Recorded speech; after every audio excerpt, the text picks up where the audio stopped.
Mama mwingine yeye alikuwa anawaombea watoto wake, anawapachika, ambia Roho Mtakatifu kuwa nao. Sasa sio kwa nini mifano yote ni ya kina mama.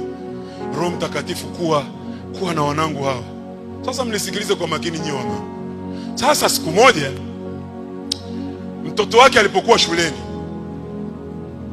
mama akawa aliporudi mama, yani kama siku 3, mama akasema mimi nikague begi la mtoto. Alipokagua begi la mtoto, katika lile begi akaona kitu kama kimefungwa kwenye tishu. Alipokifungua kile kitu, akaona kidole cha mwanadamu. Mama akapigwa shoti, akamwomba Mungu.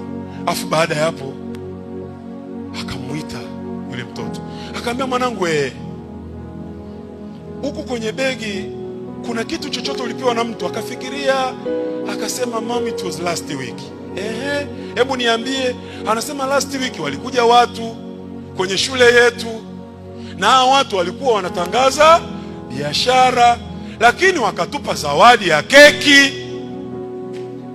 Mnisikilize kwa makini, watu wa Mungu.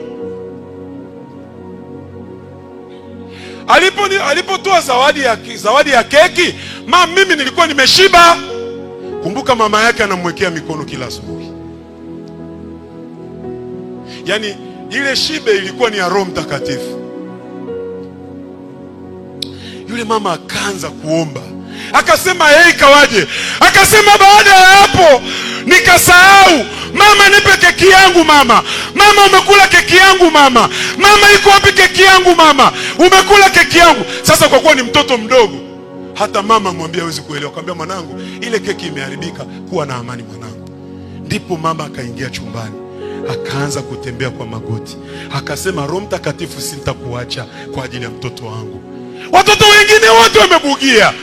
Hawa wanaoulizia school basi iko wapi, bila hata kuombea watoto wao, wamebugia. Nini kinakwenda kufanyika kwenye ulimwengu wa roho sijui. Yule mama alipooneshwa, akaanza kuwatapisha na wale watoto, akasema, watoto wote ambao waliokula, mwanangu wakula kwa sababu walikuwa na Roho Mtakatifu. Watoto wote waliokula hivi si ni nyama za watu, ninakwenda kuwatapisha kwa jina la Yesu Kristo, nakwenda kuwatapisha. Akaenda shuleni, akamwambia mwalimu, nimekuja, natamani nifanye maombi. Bahati nzuri ilikuwa ni shule ambayo mkuu wa shule alikuwa na Yesu. Akasema, ingia. Kila mama akiingia darasani, watoto wanatapika tu. Kwa nini? Kwa sababu walikuwa wamelishwa vitu ambavyo ni vya ulimwengu wa giza, lakini kwa kuwa mtoto wake alikuwa na Roho Mtakatifu. Bwana Yesu asifiwe sana. Ndugu zangu, Mungu atubariki sana, Mungu atuwezeshe sana, Mungu atufanikishe sana. Lakini huyu Roho Mtakatifu ni kinga. Mimi ninashangaa, watu wako tayari kwenda kupima afya. Watu wana mpaka kadi la kliniki la mtoto, lakini hawana kliniki ya Roho Mtakatifu katika mioyo yao. Hawamtaki huyu Roho Mtakatifu. Ndugu zangu, katika ulimwengu huu tunayo dhiki, lakini huyu Roho Mtakatifu hatakuwa pamoja nao.